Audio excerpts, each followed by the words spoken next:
Página de abertura. Do livro Pão Nosso, psicografado por Francisco Cândido Xavier pelo Espírito Emmanuel. Número da mensagem 174. Título: Espiritismo na Fé. E estes sinais seguirão aos que crerem. Em meu nome expulsarão os demônios, falarão novas línguas. Jesus. Marcos 16, 17. Permanecem as manifestações da vida espiritual em todos os fundamentos da revelação divina nos mais variados círculos da fé. Espiritismo em si, portanto, deixa de ser novidade dos tempos que correm para figurar na raiz de todas as escolas religiosas. Moisés estabelece contato com o plano espiritual no Sinai. Jesus é visto pelos discípulos no Tabor, ladeado por mortos ilustres. O colégio apostólico relaciona-se com o espírito do Mestre após a morte dele e consolida no mundo o cristianismo redentor. Os mártires dos circos abandonam a carne flagelada, contemplando visões sublimes. Maomé inicia a tarefa religiosa ouvindo um mensageiro invisível. Francisco de Assis percebe emissários do céu que o exortam à renovação da Igreja. Lutero registra a presença de seres de outro mundo. Teresa d'Ávila recebe a visita de amigos desencarnados e chega a inspecionar regiões purgatoriais através do fenômeno mediúnico do desdobramento. Sinais do reino dos espíritos seguirão os que crerem, afirma o Cristo. Em todas as instituições da fé há os que gozam, que aproveitam, que calculam, que criticam, que fiscalizam. Esses são ainda candidatos à iluminação definitiva e renovadora. Os que creem, contudo, e aceitam as determinações de serviço que fluem do alto, serão seguidos pelas notas reveladoras da imortalidade onde estiverem. Em nome do Senhor, emitindo vibrações santificantes, expulsarão a treva e a maldade e serão facilmente conhecidos entre os homens espantados, porque falarão sempre na linguagem nova do sacrifício e da paz, da renúncia e do amor. Emmanuel. E agora, a palestra. Olá, companheiras e companheiras do Jefa, confrades das outras co-irmãs dos nossos outros centros espíritas co-irmãos, não? Pessoas que nos assistem pelas redes sociais. É com muito prazer que nós apresentamos aqui mais um estudo online do Grupo Espírita Francisco de Assis. O estudo de hoje será sobre o livro O Evangelho segundo o Espiritismo, né? Que vai ser, a gente vai abranger, né? Abordar, melhor dizendo, o capítulo 22, cujo título é Não separeis o que Deus uniu, não? E vai tratar, não, no subtítulo, não, o enfoque vai ser sobre a indissolubilidade do casamento, o divórcio, não? Ele compreende os itens 1 a 5 do capítulo 22 do Evangelho segundo o Espiritismo, para quem quiser saber a referência, que ele lê o texto com mais detidamente, né, depois, né, que não vai dar para eu abordar tudo, né, ler tudo que tem aqui, porque o nosso tempo é pequeno, né, não é curto para abordar tudo isso. Então você já sabe que nós estamos tratando então do capítulo 22 do Evangelho segundo o Espiritismo. Não separeis o que Deus uniu. O enfoque é a indissolubilidade do casamento ou divórcio. Itens 1 a 5 do capítulo 22, tá? Do Evangelho, que você lê com mais calma depois, né? Bom, a passagem que coloca como base, né, de todo esse capítulo está em Mateus, né? Está no Evangelho de Mateus, capítulo 19, versículos 3 a 9. Então diz São Mateus, não? Os fariseus também vieram a Jesus para tentá-lo e lhe disseram: é permitido a um homem repudiar sua mulher por qualquer motivo? E ele lhes respondeu, né? Jesus lhe respondeu: não leste que aquele que criou o homem desde o início os criou macho e fêmea?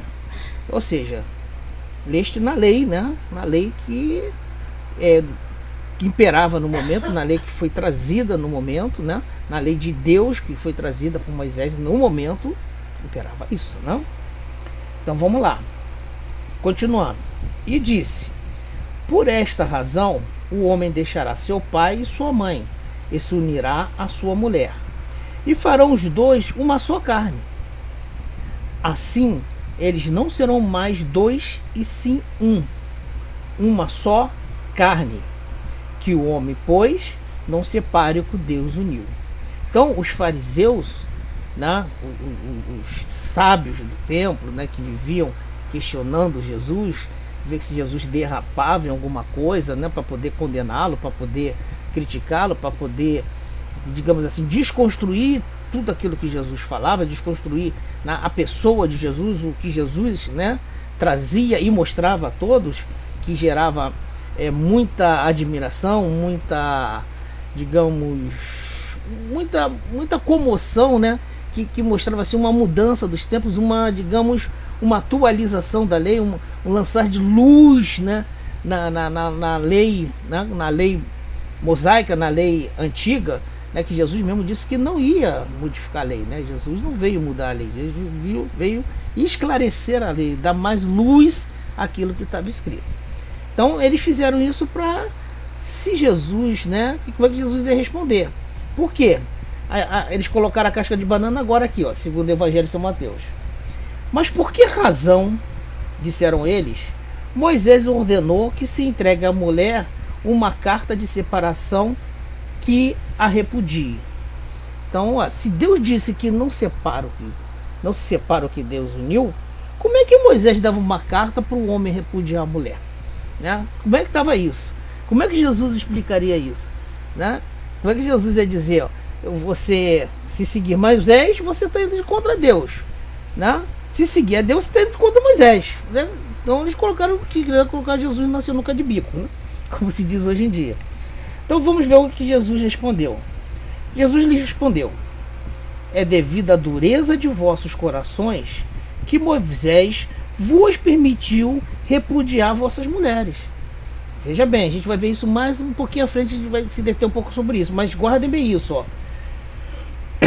Jesus lhes respondeu: é devido à dureza de vossos corações que Moisés vos permitiu repudiar vossas mulheres. Mas isso não aconteceu desde o início, então isso não foi uma coisa desde o início. Teve um momento que isso foi diferente, né? E por algum motivo Moisés permitiu, né? Moisés abriu, né, guiando o povo no deserto, guiando o povo de Israel, o povo, né, no deserto, guiando os judeus no deserto. Ele permitiu isso acontecer, né? Porque afinal ele tinha que manter aquele povo unido, não? E vamos ver. Eu também vos declaro que todo aquele que repudiar sua mulher, se não for por causa do adultério, aí Jesus já coloca aqui, ó. Se não for por causa do adultério, ele coloca uma cláusula. E se casar com outra, comete adultério. tá certo? Ou seja, se repudiar a mulher, como Moisés falou, se não for única e exclusivamente pela questão do adultério, né, e ele se casar com outra, ele também está cometendo adultério, né?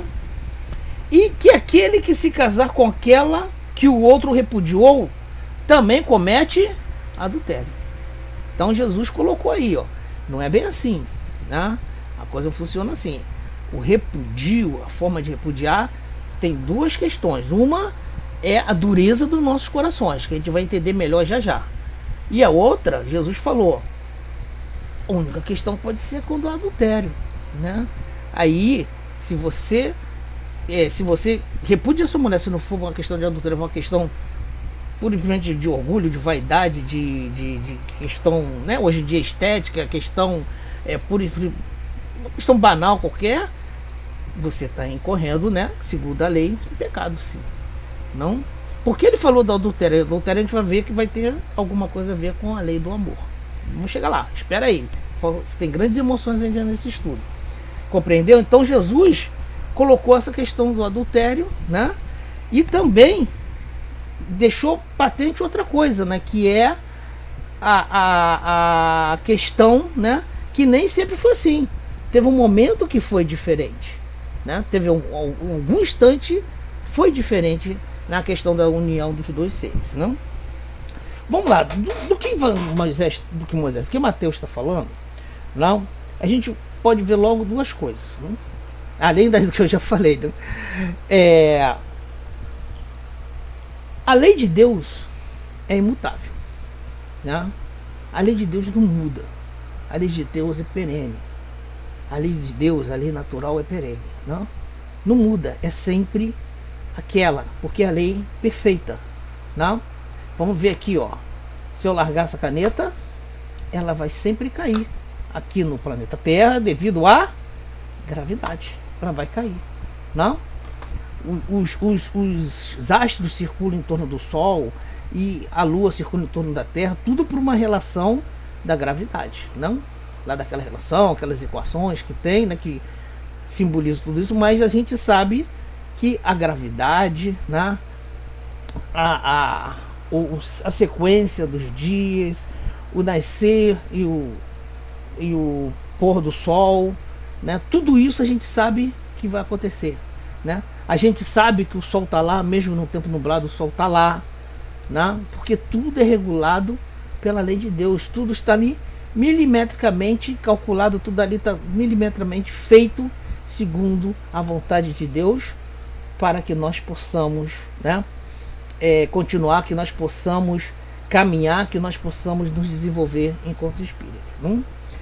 Então, uma das questões da lei de Deus, né, na questão da união entre dois seres, a primeira é a união, né, de dois seres, né, para o homem e a mulher, não? Que é a condição sine qua non, segundo a lei de Deus, para que se produza outro corpo para que outros espíritos possam encarnar, não? Tá? Porque como é que vai se fazer a partir do plano espiritual, né? Não dá, não vai ter que fazer o quê? A partir de dois corpos, né? Dois corpos, um fêmea e um macho, para se unirem, para dar origem a um outro corpo material aqui da Terra, com as substâncias daqui da Terra, com os materiais daqui da Terra, né? Com os elementos daqui da Terra, para poder abrigar um outro espírito, não é verdade? E tudo isso tem uma outra coisa, que aí vem a segunda lei, né?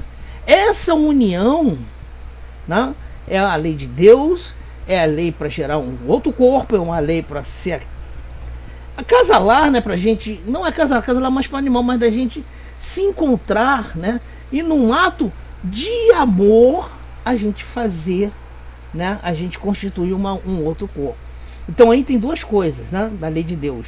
Uma, as uniões têm o objetivo, sim, né, da gente proporcionar um outro corpo, né, para ser utilizado para os outros espíritos para encarnarem, né?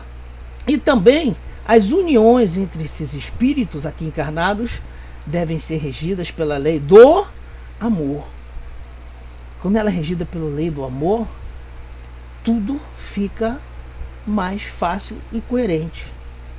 Não estou dizendo que não fica tudo sem problemas, tudo sol, né, de brigadeiro, céu de brigadeiro, como se diz, né? tudo azul, tudo isso. Não. Não. Vai ter problemas porque nós somos imperfeitos.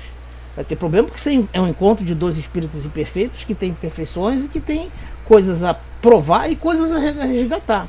Porém, não, quando se tem um amor, quando se tem a lei do amor nessa união, né, a gente vai saber aprender a dizer sim, aprender a tolerar, a gente vai saber dar colo, dar acolhimento, a gente vai saber calar, a gente vai saber falar, a gente vai saber olhar, né, muito mais profundidade, a gente vai saber tocar com muito mais carinho e abrangência.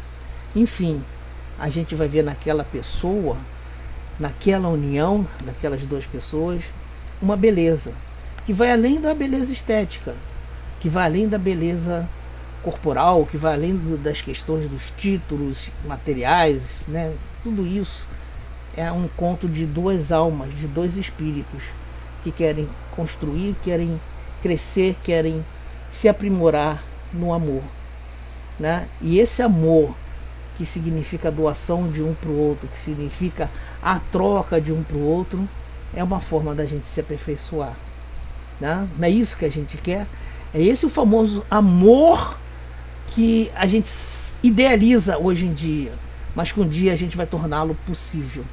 Não? Mas para torná-lo possível ele tem que ser uma conquista, né? Então esse amor, né, que une duas pessoas, né, na questão do casamento, né, na questão da união de duas pessoas, melhor dizendo, a gente vai ter, né, se for com amor, a gente vai fazer, né, a questão do encontro que vai trazer um outro corpo e vai fazer isso de forma muito, muito bonita, muito envolvente, né, com muito crescimento, sabendo no olhar, no carinho, que estamos ali construindo duas vidas, né, transformando em uma realmente, ou seja, duas vidas se unindo para dar origem a outra vida, ou melhor, a outro corpo, com outro espírito chegar para fazer companhia, e a gente vai viver, né, não um céu de brigadeiro, como eu já falei, mas apesar de todas as complicações, a gente vai ser feliz, porque vamos ter a questão que ameniza, né, os espinhos que a gente tem. Quando os espinhos se encontram, entre o amor e tudo fica bem, não? Fica bem e a gente consegue viver bem. Só que não é assim, né?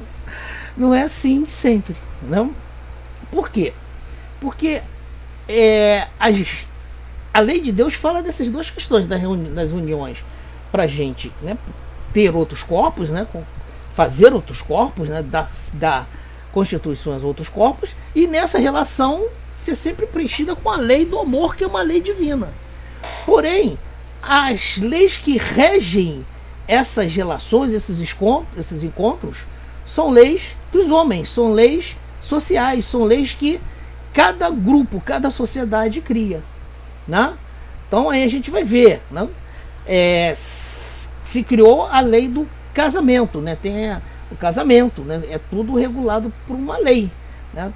Tem a lei lá, aqui a gente tem casamento em determinadas condições, separação de bens, comunhão total, enfim. Em outros países tem outras formas de se regular as relações, né? Um país, eu acho que na Índia, se eu não me engano, não, os casamentos são feitos por acordos entre as famílias, não? Tá? E por que as relações, né, na questão material, do regulação do casamento, na questão material, tem que ter essas leis? Porque aí não se está vendo só a lei do amor, né, principalmente. Aí está vendo a lei dos bens, a lei dos direitos materiais, a lei, né, que vai regular, né, tudo isso que vai se unir, tudo isso que vai se ter, né, tudo isso que vai se investir materialmente em função daquela união, não? Então, por isso que em função de cada sociedade, a gente vai ter um tipo de lei para regular a sua união, que é diferente da lei de Deus permanente, única, perfeita, que vai regular, né, essa questão que a gente só vai dar origem a um outro ser humano né, quando a gente se unir, né, na questão da origem do ser humano, macho e fêmea, para a gente dar origem a um outro corpo, né? Mas mais que isso, né, ainda que a gente não tenha essa questão do macho e fêmea, mas a união, né, que pode trazer também para dentro do seio da família, para dentro do seio desse casal, um espírito adotivo, uma pessoa que a gente adota, que também faz parte da nossa missão, né? Esse filho, esse ser que a gente traz de coração para a nossa relação, também, né, está dentro da lei de Deus, porque tudo isso está envolvendo a lei do amor, né? Enfim, quando entra a lei do amor, tá, as coisas elas se encontram melhor e a gente consegue proporcionar um encontro mais bonito, mais profícuo, não? Ao contrário da lei dos homens, que vão mudando de tempos em tempos, não? Vai mudando de tempos em tempos, mudando de tempos em tempos, não? Foi isso, né, que Jesus falou, né, para os fariseus, não? Na realidade, tá? Por que ele falou nem sempre foi assim? Justamente por quê? Porque num tempo anterior, o que valia era a lei de Deus, o que valia era a lei do amor. A gente tinha mais isso, né? A gente tinha mais ligação por essa afinidade, não, mas pelo amor, né? E conforme as coisas, né, foram, entre aspas, se desenvolvendo, as relações sociais foram se complicando, ou melhor, as interações sociais foram aumentando e tendo a questão das propriedades privadas, tudo isso que nós fomos criando, sim, houve a necessidade de se ter essa regulação da lei, né, na lei civil. Mas a pergunta, Luiz, isso é errado? Não, né? A gente tem mesmo que fazer isso, tá certo? A gente tem mesmo que regular, faz parte, porque a gente é espírito imperfeito, a gente precisa regular mesmo essas coisas, a gente precisa desses controles ainda. Porém, o que a gente fala é que as nossas relações, as nossas uniões, elas não podem ser pautadas somente por isso. Você compreendeu, né? Elas não podem ser pautadas somente com uma forma de se resguardar patrimônio. Aí é uma coisa que já começa torta, já começa enjambrada, já começa imperfeita e vai descambar em alguma coisa imperfeita, né? Vai passar a ser uma união que não foi criada nos alicerces do amor propriamente dito, foi criada nos alicerces, ou seja, na frugalidade, né, das questões materiais, que passam, elas não são perenes, elas não geram raízes, não, tá? E as pessoas que se unem só pensando nisso, chega um momento que acaba, né? Acaba o que nunca teve, né? Que é o amor, né? Ou seja, não tem esse encontro. O encontro não faz sentido de pessoa com pessoa. Não faz sentido mais aquele encontro, não. E se tem sim, né? Em função da reprodução, né? Os filhos, tudo isso. Mas você vai ver que não é uma família tão perfeita, tão feliz quanto poderia ser. Repito, não é que tem amor, vai ser uma família perfeita, sem brigas, né? Vai ser comercial de margarina. Mas vai saber interagir, vai saber ter, né, um encontro, a tolerância, a paz, né? Vai ter a conciliação, vai ter a abertura para se entender melhor, não? É isso que Jesus está falando. Por isso que Jesus falou, não? Moisés só permitiu, não é que Jesus estava contrariando a lei de Deus, ele só permitiu devido à dureza de nossos corações. Por que manter pessoas infelizes juntas? Por que manter pessoas que estão em conflito juntas, né? Então é melhor que você dê, né, seja permitido a carta, né? Você dá a carta de repúdio, né? De que você repudie sua mulher. Porém, Jesus falou o seguinte, não? Por que ele falou do adultério? Por que, gente, né? Jesus falou que Jesus explica aqui Kardec explica aqui no item 5, no finalzinho, no último parágrafo do item 5, ele explica, né? Ele explica aqui o seguinte, né? Jesus vai mais longe e especifica o caso que o repúdio pode ocorrer somente na forma do adultério, né? Ou seja, Jesus falou, só pode ocorrer na forma do adultério. Por que Jesus condicionou isso? Não, por quê? Sabemos que o adultério não existe onde reina a afeição mútua e sincera. Jesus proíbe, é bem verdade, a todo homem poder casar-se com uma mulher repudiada, mas é preciso considerar os costumes e o caráter dos homens daquela época. A lei mosaica, nesse caso, prescrevia a morte para a mulher adúltera, pelo apedrejamento. Querendo abolir um costume bárbaro como esse, seria preciso naturalmente uma penalidade que o substituísse. Jesus a encontra na proibição do casamento com a adúltera, considerando-o desonroso. Era de qualquer maneira uma lei civil substituída por outra lei civil, mas que, como todas as leis civis dessa natureza, deveria sofrer a prova do tempo. E como sofreu, né? Hoje em dia a gente tem outras formas de não repudiar, né? Mas de se resolver esses problemas quando os encontros não dão certo, os encontros quando realmente não há amor, não há esse encontro, não há essa afeição, de resolver isso. Mas por que Jesus falou do adultério? Por que ele explicou, né, a questão de se repudiar no caso de adultério, não? Ou seja, no caso que é prova cabal que não tem mais amor, uma vez que o adultério, né, você está saindo, você está tendo uma relação com outra pessoa, ainda estando casado, né? Então, sinal que alguma coisa não está nada boa lá no teu casamento, lá no casamento. E, né, se a pessoa, né, principalmente a mulher que era adúltera, era predejada, como é que Jesus ia mudar isso de, não, é só separar e tal, fica tudo bem? Como é que você falar pra gente, né, a gente que estava lá encarnado naquela época, para entender isso? Como é que se mudar um costume tão radicalmente assim, né? E a gente vê aqui nos nossos dias de hoje, né, para a gente entender, para a gente criar condições de inclusão social, de aceitação social, de certas condições de união aqui, hoje em dia já é objeto de muito preconceito, né, que são bem mais simples que o adultério. Imagina a questão do adultério, né, que só era com a mulher ainda por cima. Esse castigo de morrer, de matar a mulher.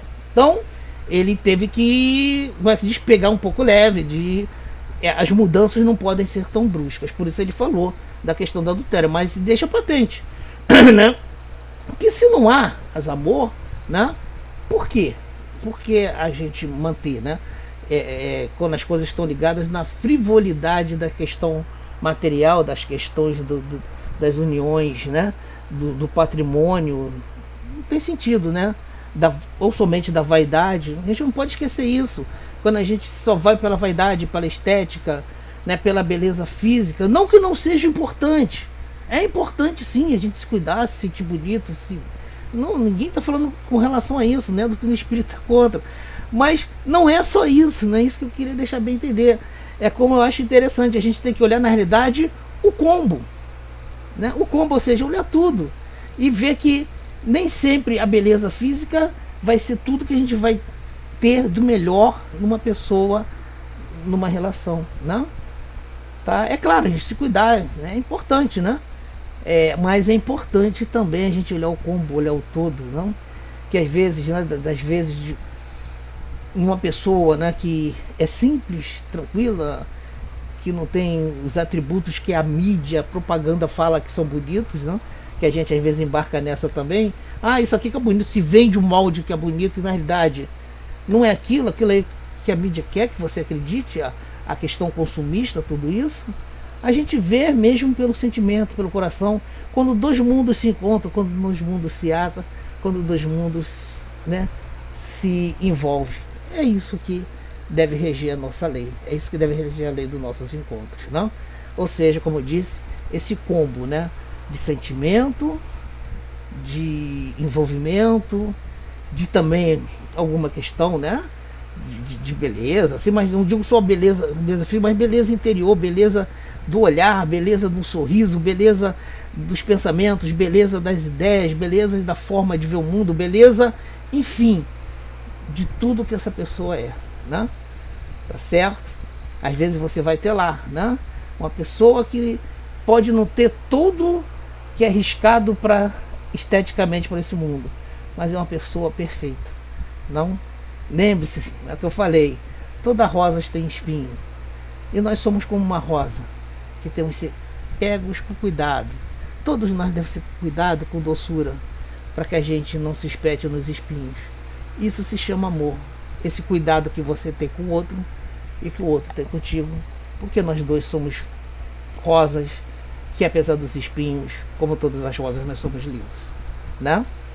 Bem, aí para fechar, né, vamos ver a questão do divórcio, né? Que Evangelho, aqui no Evangelho do Espiritismo, Kardec está falando, e através da orientação dos espíritos, a questão do divórcio. Eu vou ler um trecho aqui do item 5, no primeiro parágrafo, né? O divórcio é uma lei humana que tem por objetivo separar legalmente o que de fato já está separado, né? Que falei, não tem mais o amor, não tem, o que está ali é uma união baseada em questões frívolas, né? E nós muito frágeis, né? Continuando, o divórcio não contraria a lei de Deus. Repetindo, o divórcio não contraria a lei de Deus, uma vez que apenas corrige o que os homens fizeram e se aplica apenas aos casos em que foi desconsiderada a lei divina. Então, qual é a lei divina? A lei do amor. Não tem mais amor essas pessoas. O amor que possa uni-las, o amor que possa fazer uma construção, o amor que faz aquele encontro, um encontro singular, um encontro especial, né? Um encontro de dois mundos, né? Um encontro de dois pensamentos, um encontro de dois sentimentos, né?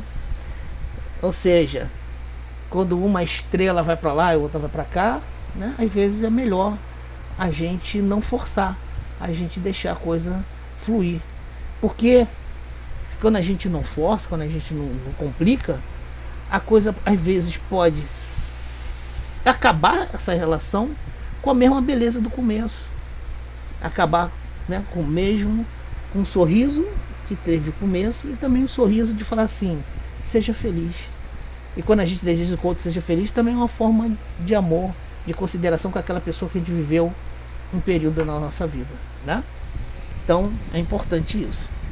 Não, vamos lá, né? Então, repetindo, o divórcio não contraria a lei de Deus, uma vez que apenas corrige o que os homens fizeram e se aplica apenas aos casos que foi desconsiderada a lei divina, ok? Se fosse contrário a essa lei, a própria igreja seria forçada a considerar como prevaricadores aqueles dentre os seus que, por sua própria autoridade e em nome da religião, impuseram o divórcio em mais de uma ocasião. Então, gente, seria o caso, né, se reconheceu, né? Aí impôs o divórcio, vamos reconhecer o divórcio. Se não fosse segundo a lei de Deus, né, isso aí seria considerado, né, alguma coisa de encontro à lei de Deus, seria alguma coisa errônea, não? Tá? E continuando aqui, né? É dupla prevaricação, porque esses casos foi unicamente com vista aos interesses temporais e não para a satisfação da lei do amor. Então, quando se impunha o divórcio, a separação, por questões meramente materiais, meramente egoísticas, meramente ligadas à vaidade, né, isso aí sim é uma separação que vai de encontro à lei de Deus, não? Então, tá? Quando a gente reconhece, né, que não existe o amor, ou seja, quando a gente reconhece de fato que não está fazendo bem, que não está trazendo crescimento, então, mesmo que a gente tenha uma missão com aquela pessoa, um resgate com aquela pessoa, uma aprovação com aquele espírito, não? Às vezes é melhor a gente, naquele momento que não está dando, que está muito desgastado, né, fica uma coisa muito dolorosa, muito ferida, né, que vai trazer mais contrariedade e conflito do que um encontro que era o planejado no início, porque a gente tem a lei da liberdade, né? Então as coisas, quando a gente programa na erraticidade, pode não ser feitas exatamente da maneira que a gente pensa aqui, então é melhor a gente separar e se encontrar num outro momento, né? Ok?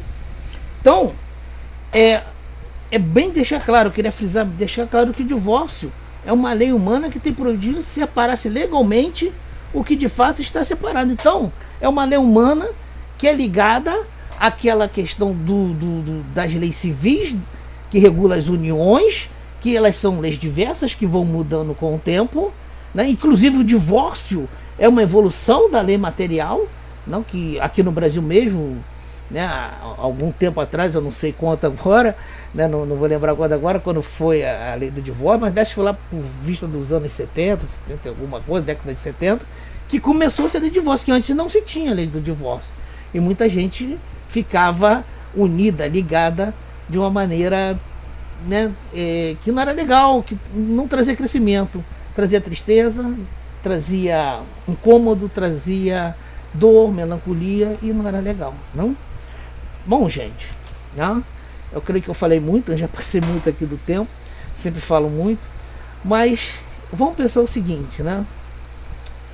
As uniões, elas não necessariamente são perfeitas aqui no nosso mundo de provas e expiações, porque nós somos imperfeitos e todos nós estamos crescendo, todos nós estamos evoluindo.